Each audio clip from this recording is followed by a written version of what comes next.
When I woke up, very confused, she said, "You almost died last night. In fact, no one can believe you were alive." I went at the games not knowing what was coming. As humans, we just hate uncertainty. You just sensed that it was out there. You have to start somewhere. We're all programmed to push ourselves even farther. This is On the X, an IRONCLAD original.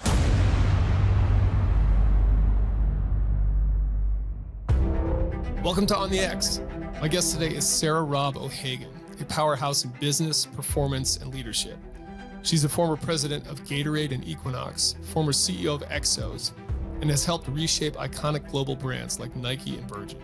She's also the author of Extreme You, a bold call to action for anyone ready to step up, stand out, and unlock their full potential. Sarah is a relentless force for transformation, innovation, and pushing the limits of what's possible, both personally and professionally. Today, we get into what it really takes to navigate the business world and your own career. So here we go with Sarah Robb O'Hagan on the X.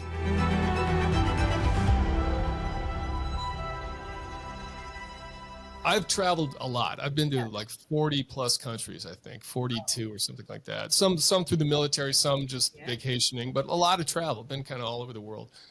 Never been to New Zealand. And I've never been to Australia either, actually, which is shocking because I would have thought I would have made it there for some reason. But obviously, New Zealand's a long way to go.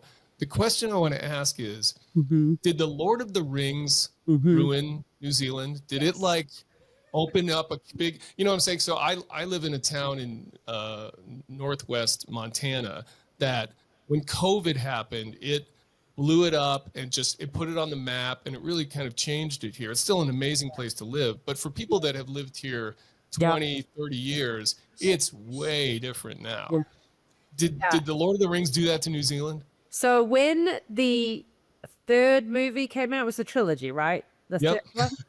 I remember going home to New Zealand that summer. I'm not making this up. The main airport had this giant thing of Gollum, whatever that creepy thing is called, hanging from the ceiling. And I'm like, guys, we've gotten a little carried away. We're not Middle Earth, we're New Zealand. But so it went nuts. But I would say now the benefits for tourism and actually the film industry, there's a ton of filming going on down there now because it exposed the world to the just stunning landscapes. And I would say on balance, we all come away going, it was a good thing. But there was a time where it was just seething with Lords of the Rings fans. And you're like, slow down, like slow your roll. Right. Yeah. That was kind of my question for the locals, for people that live there. They're like, oh my God, this is the worst thing. What happened? Yeah. Now, what brought you to the U.S. originally, and how long ago was that? Oh, 30 years. It's crazy. I'm now an American, and I call myself I'm an Amerikiwi. I'm both. So I came when I was like 23. My very first job was with Air New Zealand, which is the national airline of New Zealand. And my entire career strategy was they will fly me out of New Zealand. That was the plan. Like, let's go places. And so they moved me to Los Angeles, actually. And then I thought I would come for a couple of years, and I just loved it. And so I just became like, how do I stay here longer? How do I get other jobs here? And the rest is history. Now, how did you, I read your book, and actually, let's start with a couple things on this. So Extreme You, when most people hear extreme, they think X Games, they think people doing backflips on dirt bikes and things like that. That's clearly not what you're writing about. So what does that concept mean for people that aren't familiar with it? It means like being the most authentic, bold, courageous version of you at your best, and not trying to fit into what you think other people want you to be, but standing proudly on your own 2 feet with who you are and what you are. So one of my favorite extremers is Susan Cain, who's the lady who started the whole movement around introverts. So you wouldn't expect an introvert to be an extremer, but because she said, this is my mission, my purpose in life, I am going to help the introverts of the world, find their voice, so to speak. And that's an example of being an extremer. Like, you don't have to fit into the crazy corporate culture that says we all have to be extroverted at all times, Oh, for sure. I consider myself an introvert. Are you? For sure. Yeah. I'm married to an introvert, and it's funny because I have such empathy for this. Like, finally, the pandemic, introverts won. I mean, people are so happy, and I was like, I'm going to kill someone, and I was like, that's what introverts have been putting up with for decades. Yeah. Yeah. I mean, I think there's a little bit of a misconception around introverted people, and obviously that's a spectrum. It's not like you're just extroverted or just introverted, but I think there's a misconception that introverts don't like people at all or don't want to be around people at all. For me, it's the difference between, I have a limit where if I'm in social situations too much, I have to withdraw and like be by myself. Yeah. Whereas people that are on the opposite end of the spectrum, are you I'm 100% so extroverted, so extroverted. Yeah. Okay. So you're all about like always a party. Like if there's a place to be with people, you're going. Yeah. Okay. And by the way, because I've studied this a lot as a leader, by the way, and because I've come to understand, like for me, like I can be at a 2-day, I'm making up, offsite with a group of people. I re-energize by going to the bar and hanging out. Right. And you would re-energize probably by going back to your room. That's and right. when I say re-energize, it's an important framing on this topic because we all have to get energy, and like draining your battery, if you're on my team, by forcing you to go to a bar isn't a great leadership move. And honestly, 20 years ago, I used to do that. I was like, karaoke night, let's go, everyone, and now I've become much more, everyone has to re-energize in different ways. Yep. And that is the exact way I think about it. I took it's funny, I'm talking to Thomas Erickson on Friday, who is the what's it called? Surrounded by Idiots. It's different types of people. And there's a bunch of different personality type tests out there. There's what used to be called Myers-Briggs. I think it's called something else now. But there's also the Berkman test, which I took. Do you know that one? That one. Yeah. I don't remember how it's different, but I took it probably 10 years ago, something like that, when I was working at a small startup. Yeah. And the CEO, he was really into that kind of thing, personality. And we have a perfect salesperson here. Let's map their personality. Then let's go find people that are like this person, that kind of thing. So we all took this Berkman test. And I remember mine specifically, where one of the categories is essentially that. How does this person recharge their batteries? And mine was like 98% on the be by yourself. Brilliant. Yeah. Side of things. Right. And I'm like, yep, that's exactly right. Yeah. That's so good. Because I had to tell you, I learned along the way, like when I do team offsites and stuff now, I'll do things like, let's all lie on the ground and listen to a podcast to take in information for the next hour, as opposed to everything having to be interactive, because you do learn that for someone like you, that's 98%, in that direction. But actually for someone like me as well, like I find when I am at work and I'm partnered with introverts, they're very good at helping to slow me down in a good way, and so that you pause and you take it in instead of just go, go, go all the time. So I'm just a real believer that we all have these different styles.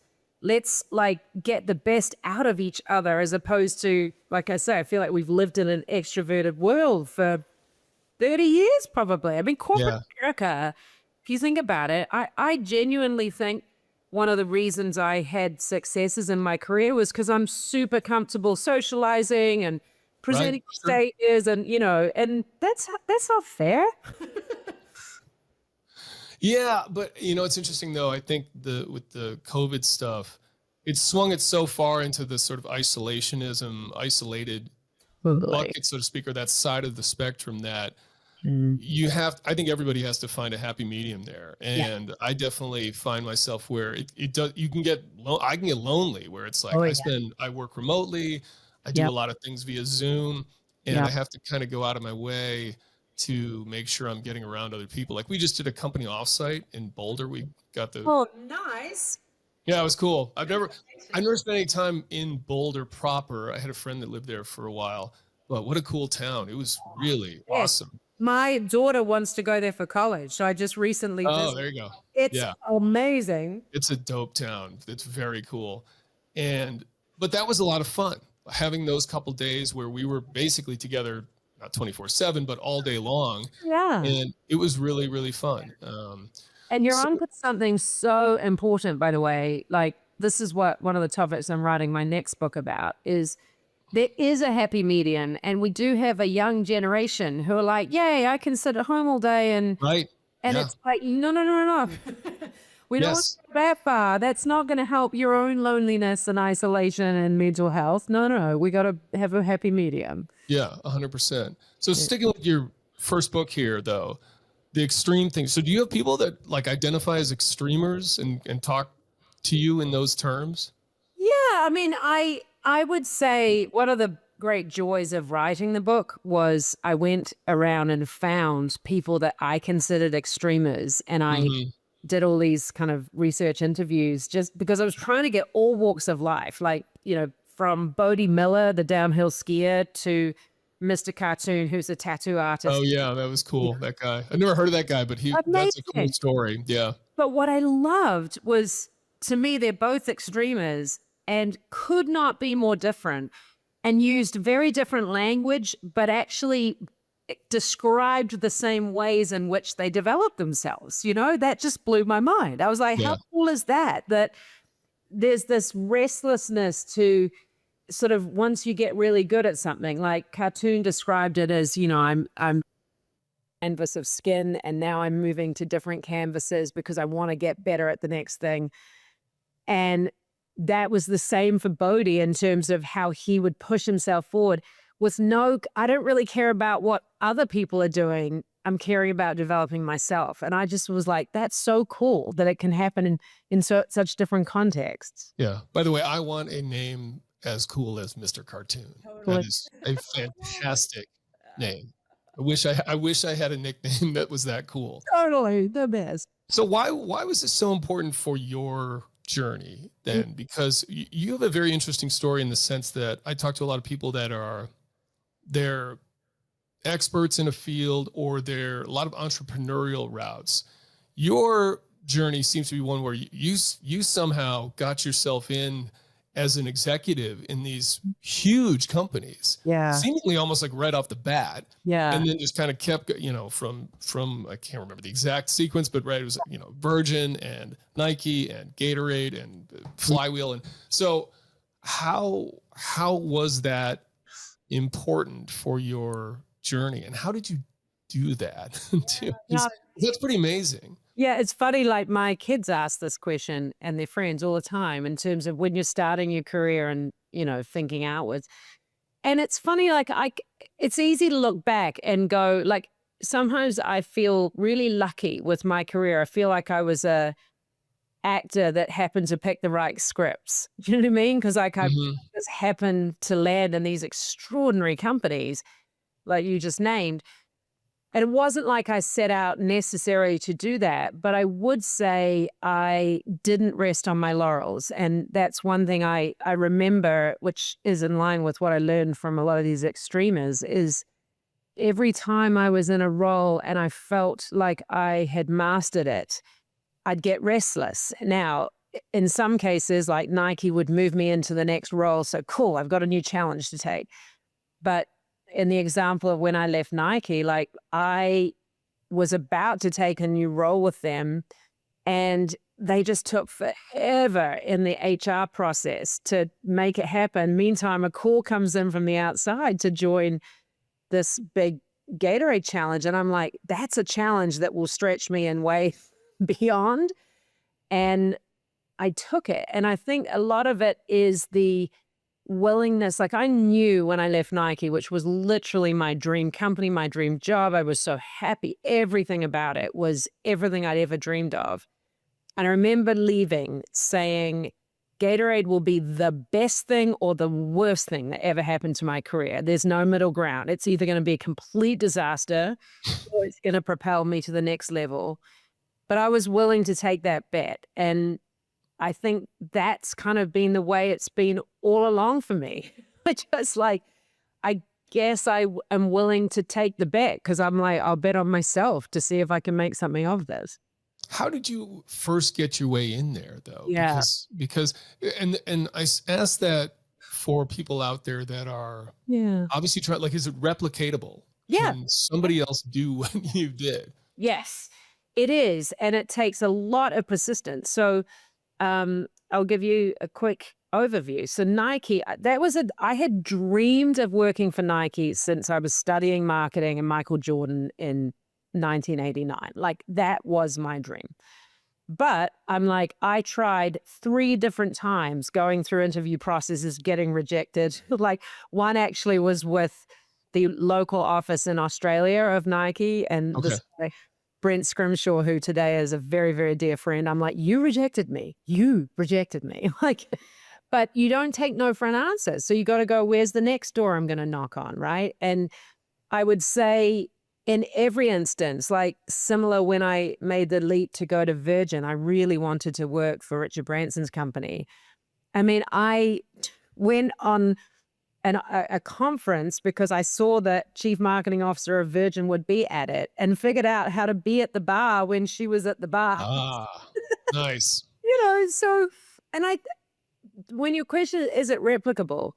I think today, a lot of young executives think, oh, well, I just pinged you on LinkedIn and that's going to get me in the door. No, it's like, it takes a lot more. Like in every job move I made, I was like really intentional and I put a lot of effort into building the bridge to get across there and not giving up. And that's what I say to my kids a lot. If you really want to do something, you can get it, but you've got to go after it and no one's going to pave the path for you. Yeah, I think this is something that a lot of people, they're very reactive and passive about that kind of thing. It's like, oh, I put in a job application. We'll see what happens. Yeah. It's like, well, if you really want that job, I always tell my kids, similar to what you're talking about, that anything out there ultimately comes down to a person making a decision. Yeah. Whether it's a job or funding something, getting a loan, whatever it may be. Yep. And the best thing you can do is figure out who that person is, if you can. Yes. Right? Like figure out, it's just a person that makes a decision. So it's like, find that person. And if you can befriend them, like do something to make yourself stand out, I would double click on that. I love that. And say, how can you help solve a problem for that person? Yes. Yeah. Because the number of times, I'm sure this happens to you, Chris, all the time. Someone will say, oh, can I get on your calendar for a mentoring call or whatever? And of course, I love doing things like that. But the number of times that person spends all their time telling you about themselves, when that was an opportunity to say, I noticed that you said on LinkedIn, blah, blah, blah, blah, blah, and you're trying to solve XYZ problem. And here's a way that I would do it. You know what I mean? Like, add some value. I think that makes a significant difference when you kind of get in there and start adding value. There's a lot of people that I have gotten to know over the years who came to me that way. You know what I mean?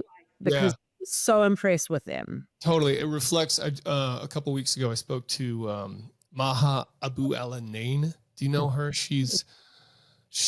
I'm trying to remember the name of her company, but she's basically she has a book out called 7 Rules of Self-Reliance, and she's like a master networker.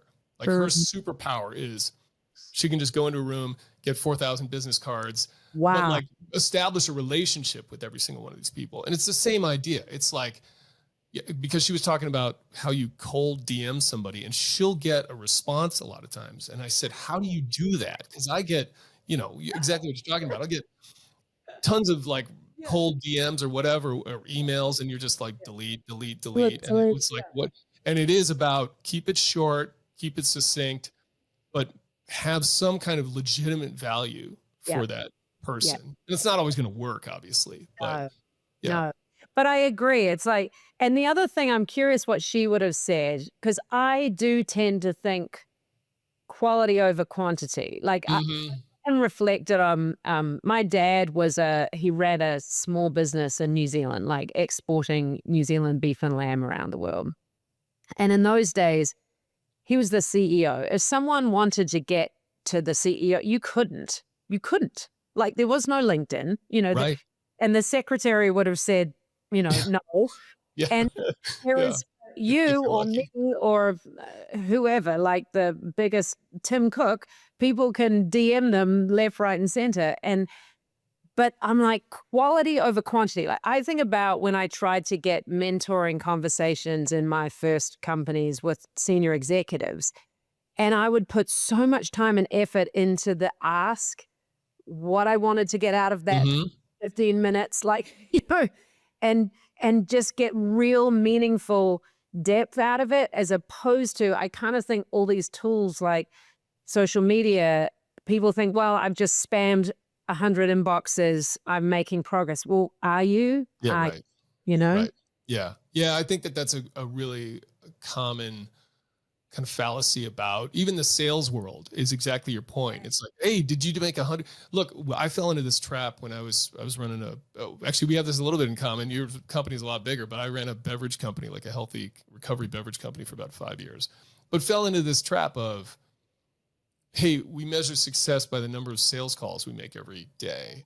And it's like, yeah, I mean, and I had one of my top sales guys basically say, look, I could fabricate a bunch of sales Yeah. calls. Like I can just pad the numbers and Sell gun it. deck stuff. That's Yeah. not making actual sales. And it's a big difference, right? Totally. Yeah. Big difference. On the X is brought to you by Mechanics Wear. Mechanics Wear gloves are kind of the go-to glove, I think, for most people out there, whether it's working around the house or on the job or some kind of tactical setting. That's certainly been the case for me throughout my life. And they've made a whole bunch of improvements to the gloves that they have out there. So they've got the kind of original series here with the Velcro backing, the Velcro close that most people can use in sort of everyday settings, very ubiquitous for various things that you might want to do. Then they've got these fast fit ones, which you essentially just slide on. There's a little loop there around the wrist where you can pull them on.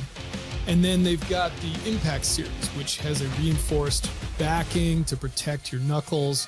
And then they've got this lock ring reinforcement around the thumb now, where there's a lot of wear and tear.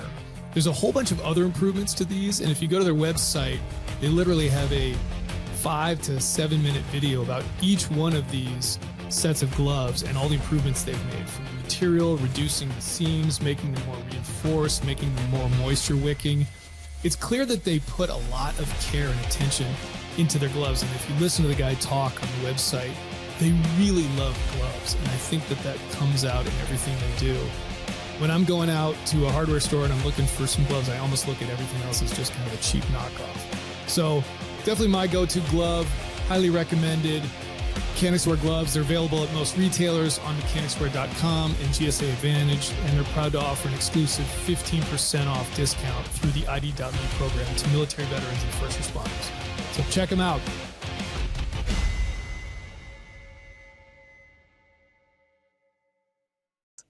So was Virgin your big, I'm trying to remember the sequence. Was that the first kind of big? That was my first big breakthrough, I would say, in terms of career-wise. Yeah. I mean, it also was my first massive flame out, but Right. So yeah. So there was two things I wanted to ask you about that. One was that, because you talked specifically about getting fired twice, essentially, from major companies, which I think for a lot of people would completely stop them in their tracks, set them back, be like, well, I had my dream job and I got fired, and you, okay, did it again and just kept going, which is awesome. So I want to kind of get your take on that and the importance of failure, but also just in general, like what did that first experience what were the kind of the big takeaways from that first company working in Virgin? yeah. So, I mean, it's quite an entertaining sequence, because I'm 26. I'm working for Virgin Atlantic Airways, which is Richard Branson's airline. In fact, at the time, he owned 100% of it. I'm 26, and we are doing this massive marketing campaign with the Austin Powers movie. Do you remember the movie? Like, I convinced Richard Branson to rename the airline Virgin Shaglantic. Oh, that's right. Yes, you talked about this. That's brilliant, by the way. The best. Love I mean, it.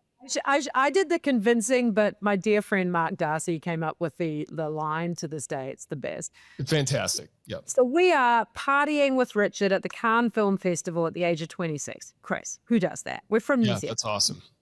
And then I'm like, it can't go wrong. It's so good. They asked me to go join Virgin Megastores, which is at the time, many of your listeners may not know that we used to buy music on a thing that goes around in a circle from a retail store, right? Right. Like, Yes.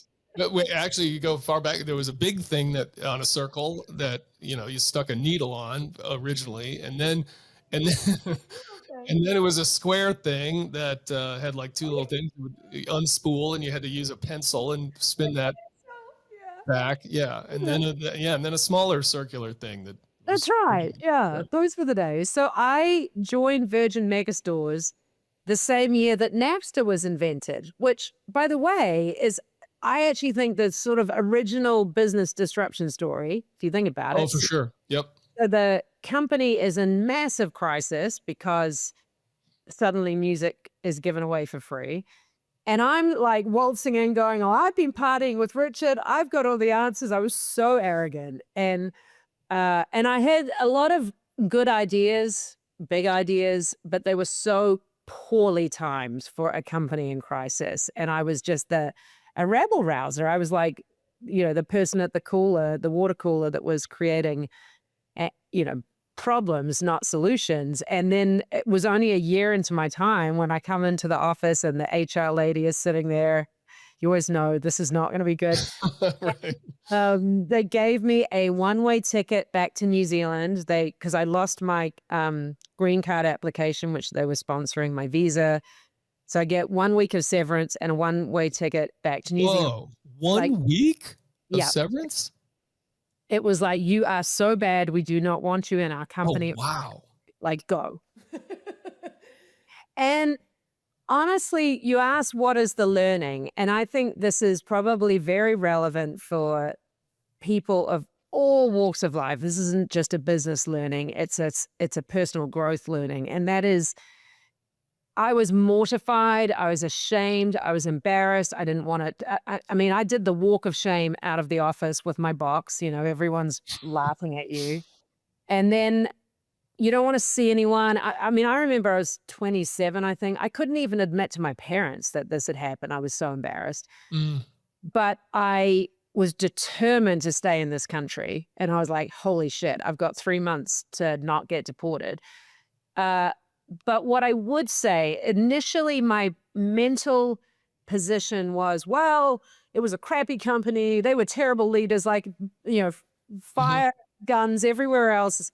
And then over time, I remember I would tell people, well, the reason I got fired was because, and I'd be blaming other people. And you sort of saw that look in the other person's eye of like, really? Right. I think that's because I knew it wasn't true, and when you finally stop fighting and just acknowledge that you had a role in this, it's actually painful, but it began this really, really important growth and learning and realizing I'm never going to do that again.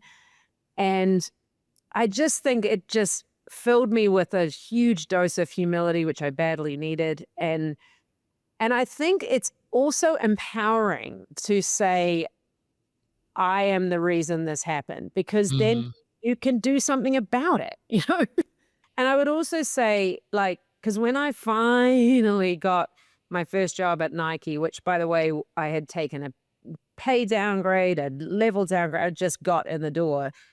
And I was so filled with this sense of, I don't want to fuck this up, that's why I was successful at Nike. And I often look back and go, that Virgin experience was the greatest gift, because, to your point, it got me really clear on the kind of culture and company that I thrive in, and it wasn't that one, and how to show up in a way, kind of where we said before, where you're helping and listening and solving the team's problems, as opposed to insufferably being about your own ambition. Right. Yeah.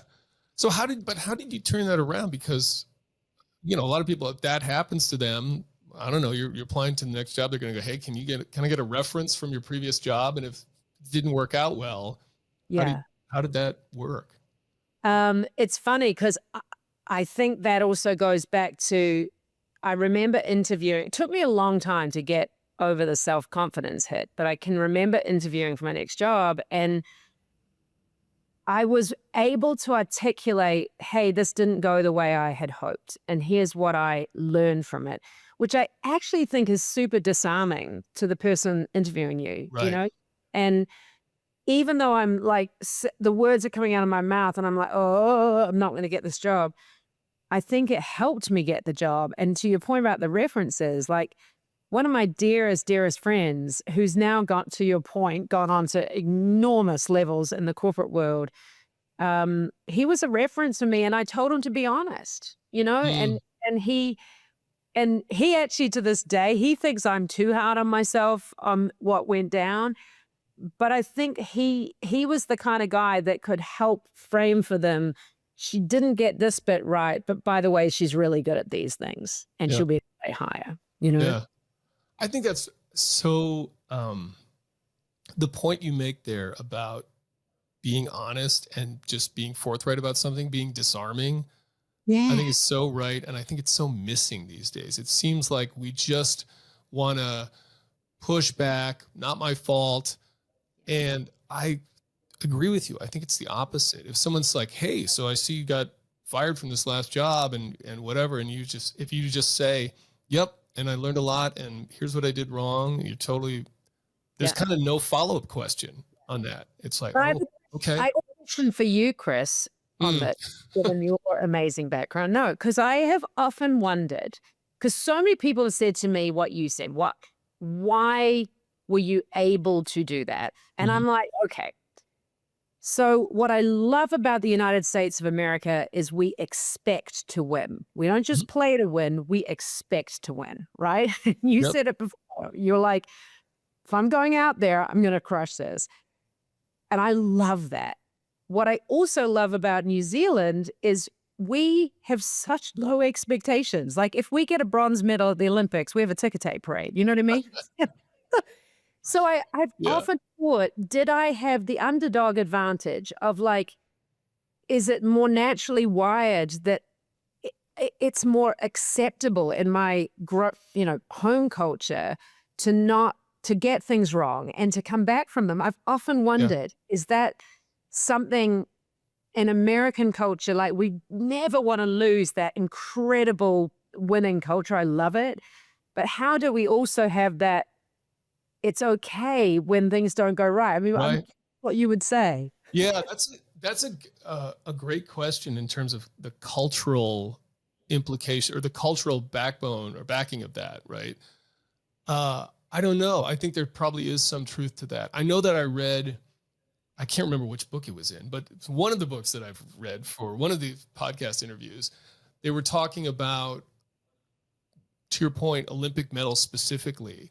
And it was kind of like a mental health type of thing or an attitude type of thing. And it basically said the first place, the gold medalist and the bronze medalist are the happiest people. The silver medalist is the saddest person. Oh, no, that's And terrible. it is because of that where typically the silver medalist was going for gold and fell short somehow. The second place person, it was like, I didn't achieve my potential. The third place person is like stoked that they just got a medal, right?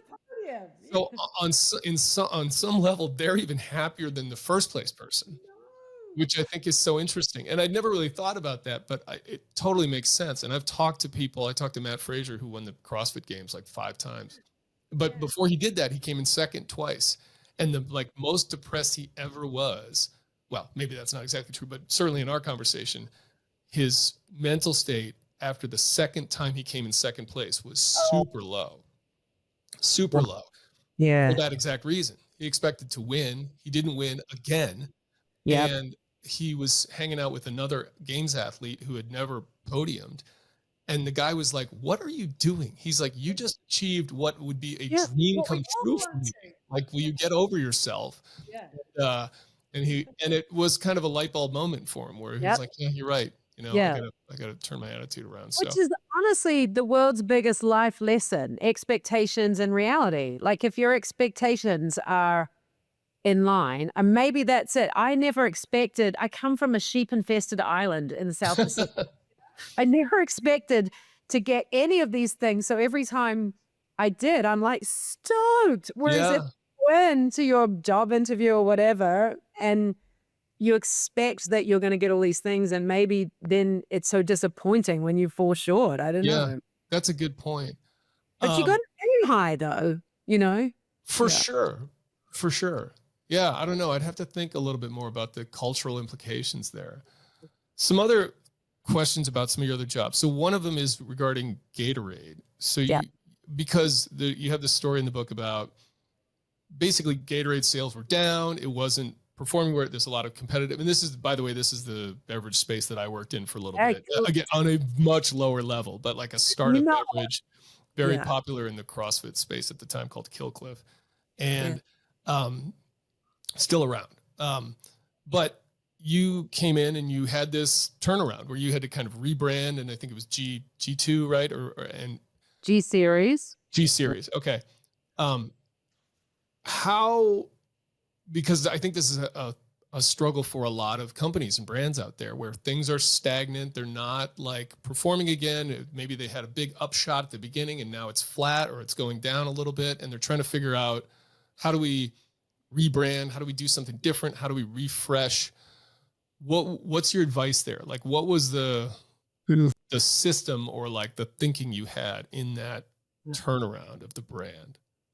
Well, the first thing I would say is I actually feel really lucky that my career journey included the Virgin story I just told you, where quite honestly, when Napster came along, I was super young, but I remember watching an entire industry dig a hole in the ground and stick their head in it and hope it goes away.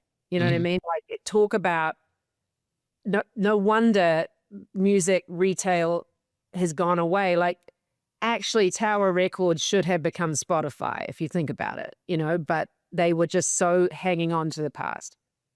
And then I had the other experience at Nike when they were crushing it, like leading in every category, and they decide to completely restructure the company to play to win at the next level. In other words, don't ever get complacent, make yourself uncomfortable. Like it's a long story how they did it, but I remember being in the middle of everyone complaining. We all had to work on different teams now. This sucks, because they were trying to kind of disrupt themselves before the market did it to them. So then I got a Gatorade, which was a classic example of they just rode the same friggin' thing for too long. And then when you've let it go that far, boy, it is hard to turn around a sinking ship. It is so much harder than making the tough changes before that happens. And so on the Gatorade front, I mean, you would probably well know from even back in your SEAL days, it's like it was designed as something for human performance, like elite human performance. And by the time I got there, the vast majority of people were drinking it as a hangover cure, as like, pizza on the couch watching football, because they just let it go to, it's like just to drive mass sales. And so the idea to turn it around was, what if we go from, at the time I joined, the media target for Gatorade was men 18 to 49 who have a throat, literally. And it's like, can we go to who have a throat? Yeah. Who have a throat, to 13 to 17-year-old male and female youth athletes that are actually playing sports. Now, everyone thought we were crazy. Like, you're going to lose sales. There's no way this is going to work because you're going from this to this. But if you build a really, really passionate user base around your core products, they will halo and the rest will grow around it. And that's essentially what happened. Just take it back to its core, do more innovation for the core user, and then the rest will follow. How do you know though? Because there's an argument to be said, hey, if it ain't broke, don't fix it. Now, granted, if sales are going down, that's one thing. But in terms of, hey, we got a strong brand. It's always been strong. It's doing well. Like, how do you ride that line, or how do you know when, okay, it's time for a change? Is it just a sales number thing, or are there other like leading indicators that you could point to? It's funny, like in Nike's case, I remember that we were still growing, take the running category. But suddenly these little competitors were popping up and we weren't seeing them fast enough. And that was the leading indicator. So said another way, or the women's category, out of nowhere, Lululemon was suddenly taking off like weed in Los Angeles. And because they were running the business at this big apparel level, they weren't seeing that. And so they're like, if we restructure from footwear, apparel, equipment into women's fitness, running, full category up and down, by definition, we're going to be sharper, focused. We're going to find these little competitors. We're going to stay ahead of the game. And so I think that's a good leading indicator, like where is the market going? But I also think even more so in today's world, I mean, the pace of innovation is just so quick. Yeah. Innovate or die. I mean, that used to be the mantra at Nike, and I believe it for every business now. You cannot rest on your laurels. You just have to be constantly thinking about where's the consumer going next.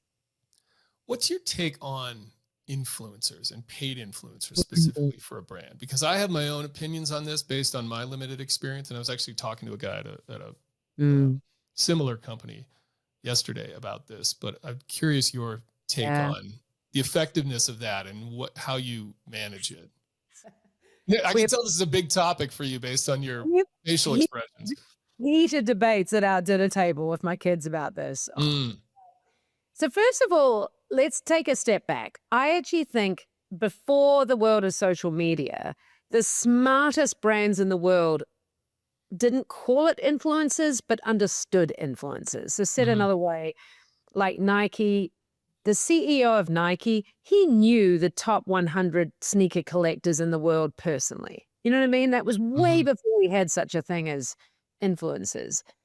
Or think about the airline industry, the top frequent flyers who are earning and burning the most, So we always used to understand, cater to the people who are using the products the most or have heavy influence.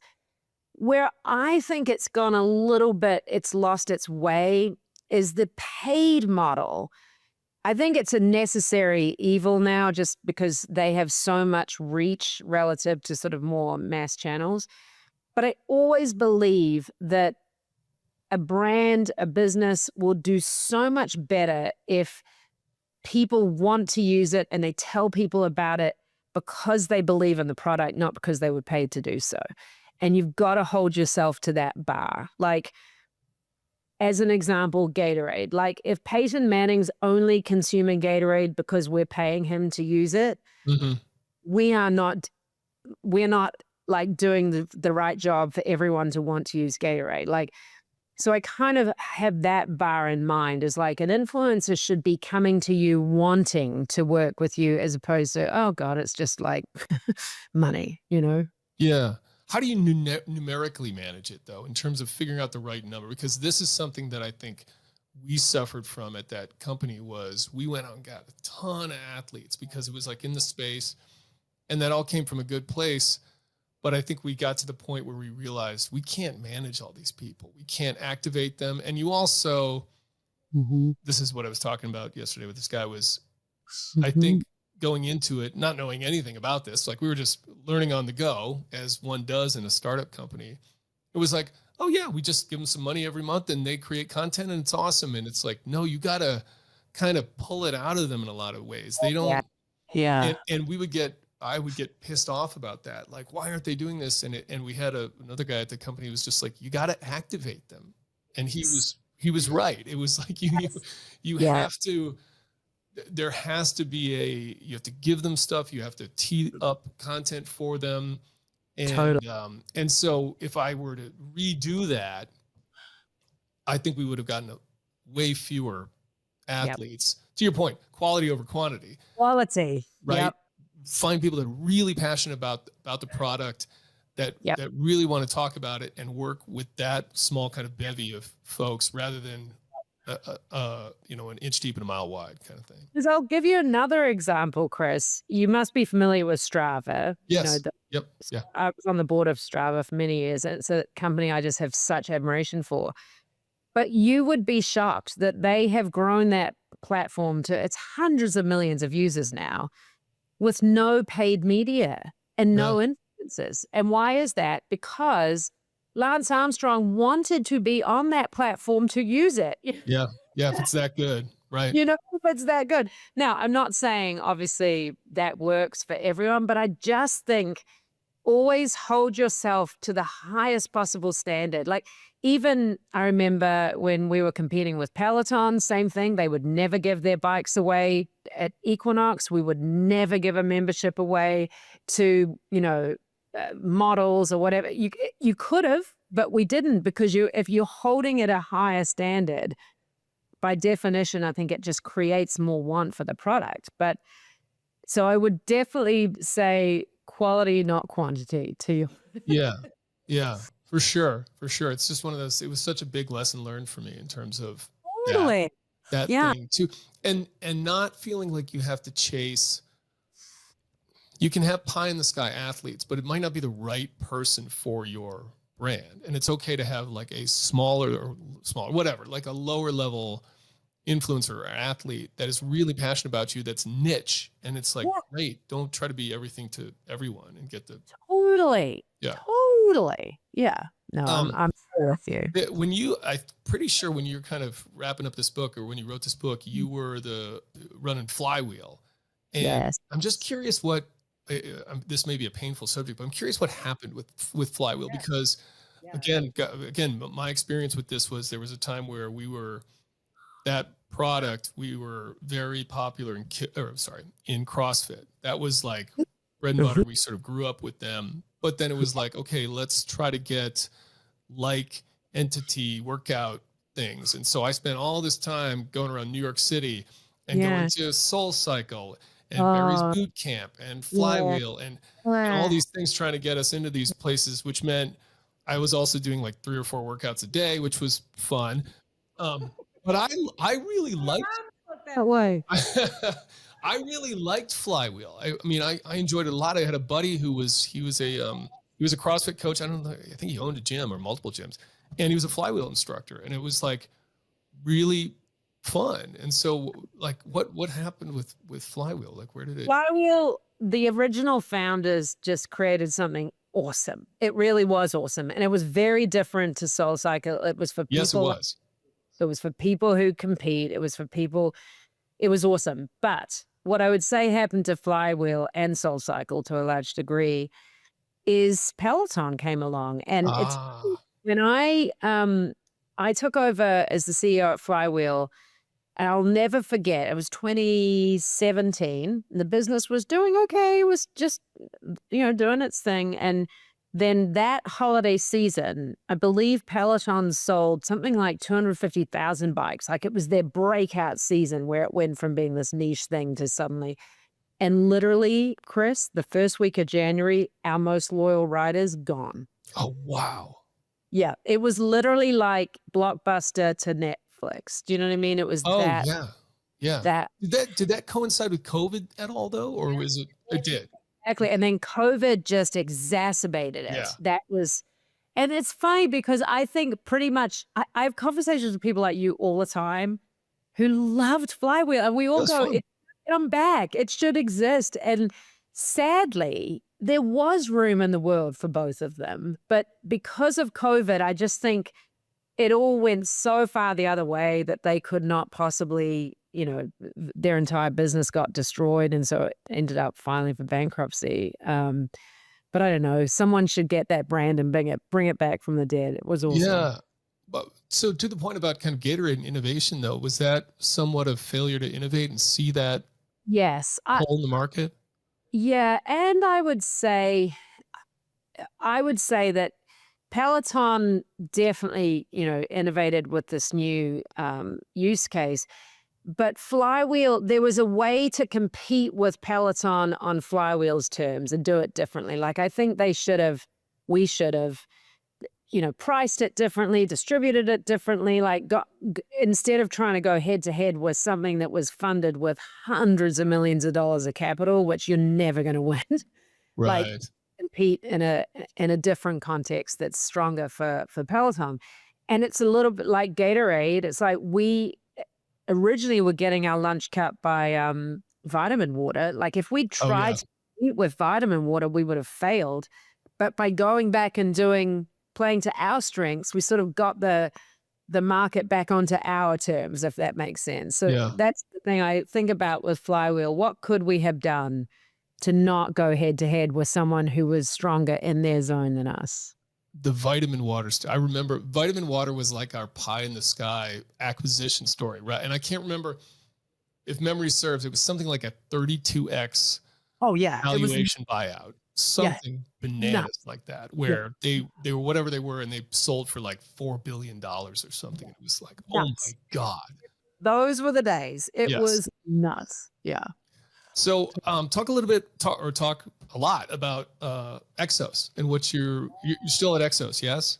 No, I actually left EXOS a few months ago, which was, it's like my favorite story ever. It was an extraordinary company. I'm sure you know it well as your background as SEAL and fitness, but it was a company really deeply impacted by the pandemic. I mean, I joined on the 1st of February, 2020, and we had 400 gyms around the world. So, fun times. But no, EXOS has gone on to do, it was funny, like the pandemic was the greatest headwind you could possibly imagine until it became a tailwind, because before the pandemic, most people that came into an EXOS facility were coming for physical fitness. Mm-hmm. After the pandemic, the number one reason users would show up to the facility was actually for mental health reasons, mental wellness reasons. So what we did was figure out how to take the science and knowledge around neuroscience and really build that more strongly into the programming to really tackle this issue around mental health, burnout, all of the issues. We remember when everyone was quiet quitting and the Great Resignation and all those things. And it turned out to be, a great opportunity for that particular business. Yeah. What were the services offered that were mental health related? Yes, I would say mental health's the wrong word. More mental performance. So we weren't focused on taking someone, therapy from sick to well, but from well to high performance. And in that conversation is preventing burnout. So we did a ton of really cool programming with leaders of Fortune 100 companies, like teaching them how do you create a environment in the workplace that prevents burnout and helps people perform at their best. So that's like, how do you help them get into flow state? I'm sure you know what flow state is. Yeah. And so we did a ton, teaching them. This sounds super random, Chris, but if you show up to a Zoom meeting and there's no goal of the meeting and no specific agenda, which 60% of meetings in America, a lot of them are like that, yeah. You will immediately drain people and they can't get into flow state. Like a trigger of flow state is clear goals, like clearly knowing what your role is, what the outcome's going to be. So if you teach people just some of these basic things, and like throughout the day, you cannot allow people to be on a Zoom for 90 minutes. That's from a brain standpoint, they will switch off. Yep. And by the way, it's not good for the stress on their brain. So it was just like really, really helping these leaders understand you can actually create cultural norms that promote well-being and high performance, as opposed to just thinking that you have to work 90 bazillion hours a week with no breaks and no boundaries. Yeah, I've actually I read somewhere that you're a fan of a 4-day work week. Yes. Sorry, that's Tim Ferriss's stuff. Yeah, I love this concept. So talk to me about that, because I'm in favor. Yeah, so am I now. So we did a giant experiment with our company, 3,000 employees, and in partnership with Marissa Mandela Shandell, I should say, and Adam Grant, who are from the Wharton School. And what we did is we said, what if we completely changed our work norms for a period of 6 months to see if we can reduce burnout but maintain productivity and performance in the business? And part of it was a 4-day work week, or what we called You Do You Friday. So Fridays, you were not allowed to call anyone, text anyone, have meetings, like nothing to do with Exos. It was your day to use as you wanted. And then all the other days, we had a bunch of other hacks that we put in place. And the headline is, after 6 months, we went from 73% of the employees experiencing burnout to 30 in 6 months. Wow. I mean, that's insane, right? And the productivity stayed the same. So we measured, the managers all measured before, during, and after were people hitting their goals. The business performed, it had the best year it had during my time at Exos. And what was very interesting, so why did it work? Number one, we saw one of the big leading indicators was that people reported their ruminating thoughts were way less. Ruminating thoughts are when you're up in the middle of the night and you just can't get back to sleep. So once you reduce that, you sleep better. Once you sleep better, you feel more energized and you're more focused in your work during the day. Fridays, which were You Do You Fridays, I think if I remember correctly, over 65% of the employees actually did some work on a Friday because they wanted to. Quiet work, focus work, flow work, enjoyable work. Then you've cleared the decks for the weekend. You have this really great restful weekend and you're ready to go on Monday. So I would say I am a big advocate now of the 4-day work week, because I think I go back to, 50 years ago when my dad was at work, there was no such thing as this kind of bleeding into all weekends because you didn't have technology. And so we used to quite happily say, switch off on a Friday afternoon, go play basketball with your friends on the Saturday. No one thought twice about it. Well, we've got to somehow get back to that. Yeah. Yeah, absolutely. I mean, I think this is a real struggle these days because there are people that are still locked in that mentality of 9 to 5 and people need to be.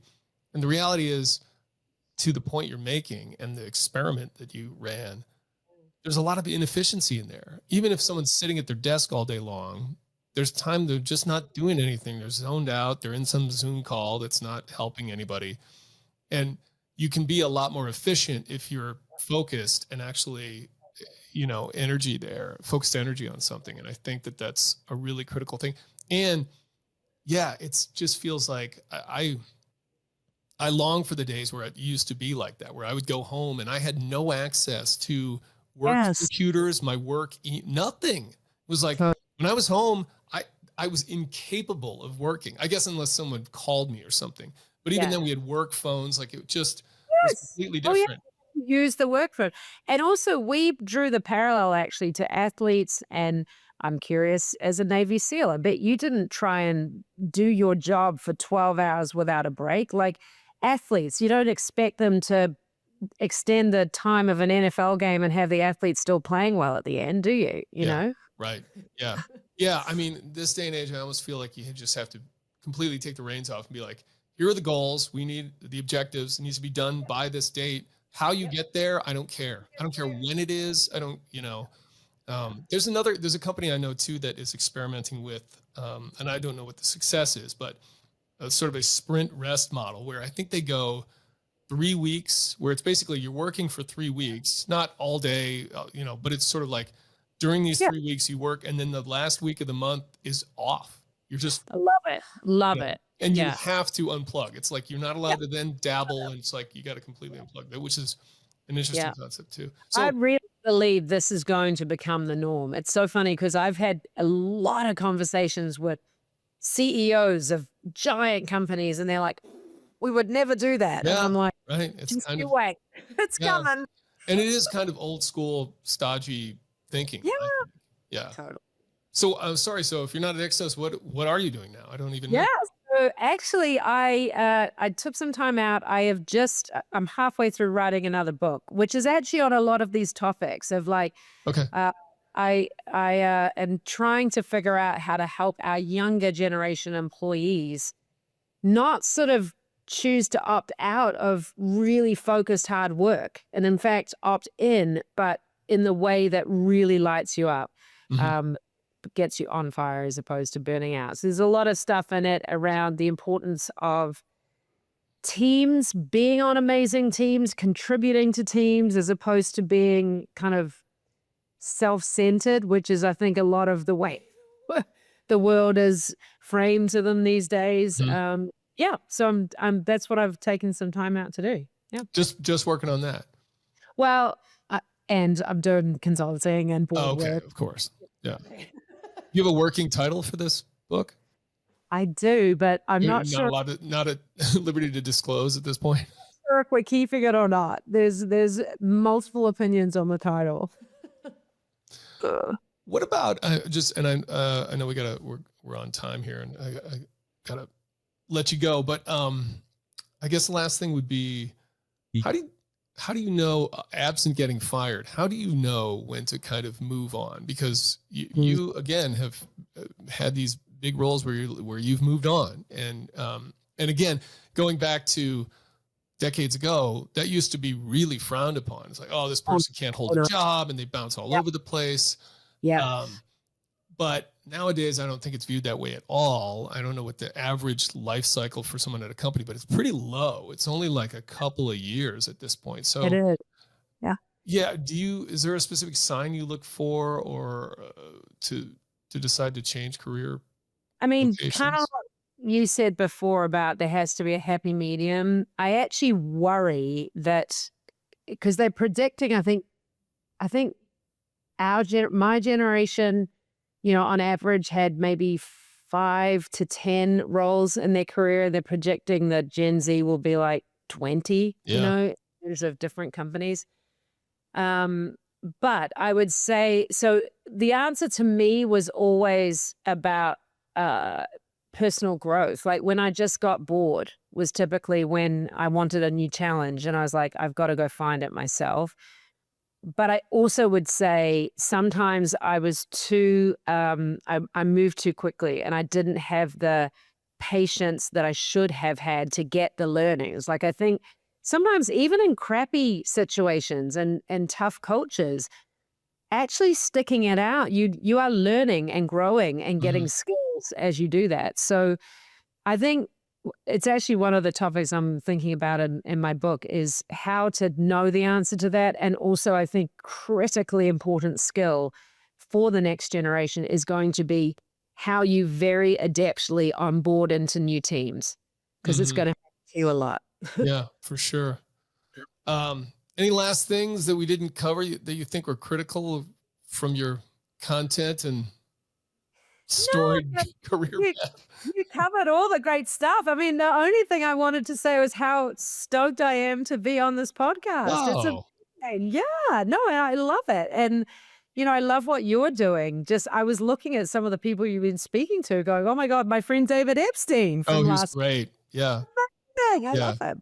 Yeah, he was great. I always listen back to the podcast to just because even having the conversation, when I listen back, there'll be things I forgot that we talked about that I'm like, oh, that's a really good point. And I also like to self-critique and figure out ways that I can get better at this. But so I was listening to that one yesterday because it just came out, and he's so great. Like it's his stuff is so interesting. Yeah. He's fascinating and such a lovely human. Yeah. Well, thank you so much, Sarah. I really appreciate you coming on, spending the time, and all of the amazing audience. Thank you for your service. Amazing humans. No, thank you for that. So if people they want to kind of see what you're doing or whatever, what's the best way to connect with you? SarahRobbO'Hagan.com, which is a long mouthful, but or you can find me on LinkedIn pretty easily. Yeah, but and always happy to hear from people if I can be helpful. Thanks for listening to On the X, the official podcast of the Navy SEAL Foundation and an IRONCLAD original series sponsored by Mechanics Wear. Learn more at NavySealFoundation.org or text On the X to 60104. See you next time.